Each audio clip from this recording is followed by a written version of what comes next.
I remember when the internet was declaring the demise of Nintendo, how they would go third party.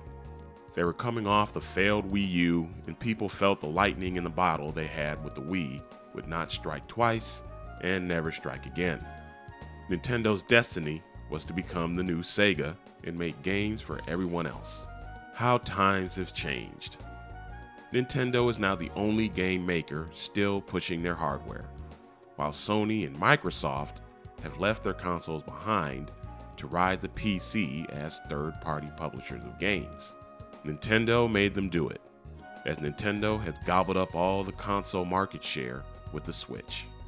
Many still believe Nintendo will soon join in and make their games available everywhere like Sony and Microsoft. Much of this comes from the belief PC has taken over the gaming landscape. While it's true that all games from these two companies will be available on PC and everywhere else they can put their games, we have to understand rightly why this is happening. PC is not so much the preferred platform, but rather the logical next step for those who are not successful at selling consoles.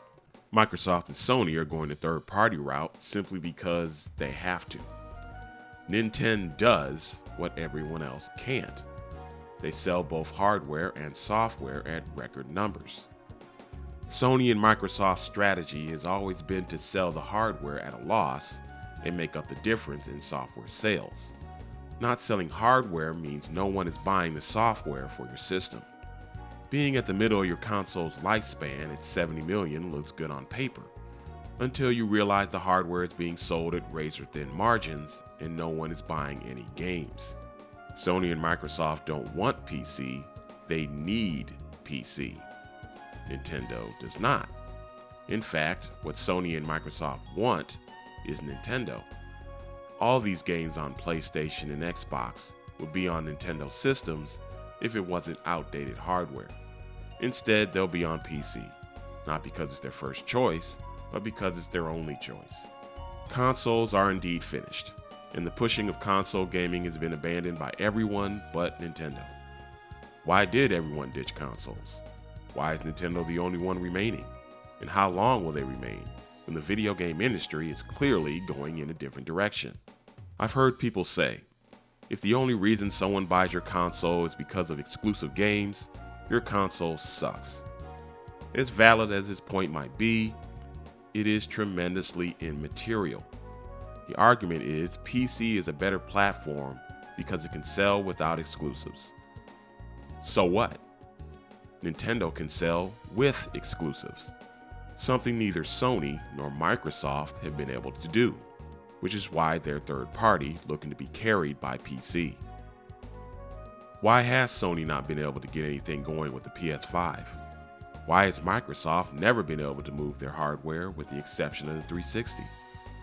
Why has Nintendo been able to bounce back twice as a company from huge commercial failures with weaker hardware than their competitors? Why were they able to revive an industry which was declared dead after Atari got buried in shovelware? The truth is, consoles never meant anything even back in the true console war days of the SNES and Genesis. The platform that had the games won. A console has always been a proprietary piece of equipment a company sells to you to play games on. The way to get people to buy your proprietary piece of equipment is to make compelling software for it. Saying no one would buy a Switch if not for Mario, Zelda, and Pokemon, it's like saying no one would drive a car if not for wheels.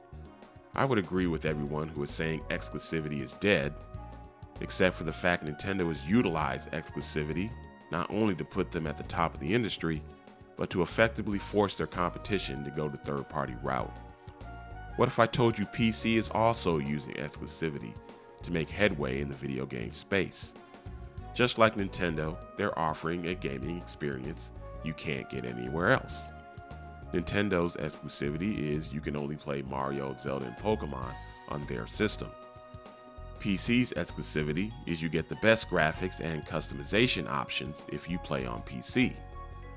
Both are successful by offering unique and compelling gaming experiences from their competition. Some say it isn't fair for Nintendo to keep their games exclusive to their console. It would be one thing if their exclusives were third-party games they kept off other platforms, but these are in-house products Nintendo makes themselves. Some say it hurts Nintendo to not make their games more accessible. In theory, this would be true. In reality, it is not. Nintendo exclusive games sell way better than the majority of games that are on multiple platforms and are being sold at lower prices. People are too busy hating Nintendo for existing to understand how crazy that is. Your gaming platform has to have tremendous value to be able to sell more of your games and at higher prices than your competition while only being available on one platform. Grand Theft Auto V has shipped 205 million copies since its release in 2013. This is a game which has been put on multiple platforms for multiple console generations. As impressive as this is, and it's very impressive, the success of Mario Kart 8 Deluxe is equally as impressive. Being a game on one platform, selling over 67 million copies while remaining at full price. There's also Wii Sports, which sold 82 million copies. Though it was a pack-in game, it was the sole reason for the Wii's success. The Wii didn't sell Wii Sports. Wii Sports sold the Wii.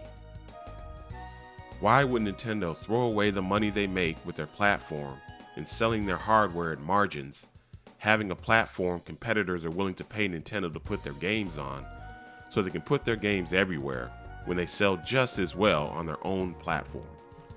Exclusivity does not in any way benefit the consumer, but the reason Microsoft and Sony have gone third party is the same reason Nintendo will not go third party: money. PC isn't getting more popular because it's PC. It's getting more popular because they're getting more games. Nintendo could turn out the lights on PC if they made a console which could run modern day graphics games. How would PC compete if Switch 2 got Grand Theft Auto 6, Black Myth Wukong, and Elden Ring, while PC didn't get Mario, Zelda, or Pokemon? Nintendo would have a monopoly without having to buy anyone. Thankfully for the PC platform, Nintendo isn't interested in selling hardware at a loss, and they're not interested in selling you an $800 console. Everyone is doing what's best for their platform. I have no problem with Microsoft and Sony going third party, and you shouldn't either. Again, exclusivity doesn't benefit you, but having games be more widely available does. Make no mistake, no one is making moves out of altruism. It's business. Not being able to play the latest Mario game on PC outside of piracy may be a detriment to you, but being able to play it on anything but a Nintendo console would be a detriment to Nintendo. Business, nothing personal. It's why the industry is hoping for the success of GTA 6 at a price of $100. And it's why microtransactions, battle passes, and gacha games are becoming the new normal. We will see a handful of modern-day games on Switch 2 that will not look as good as they do on other systems, just like in the past. As long as Nintendo's own games run well, that's all that ever mattered.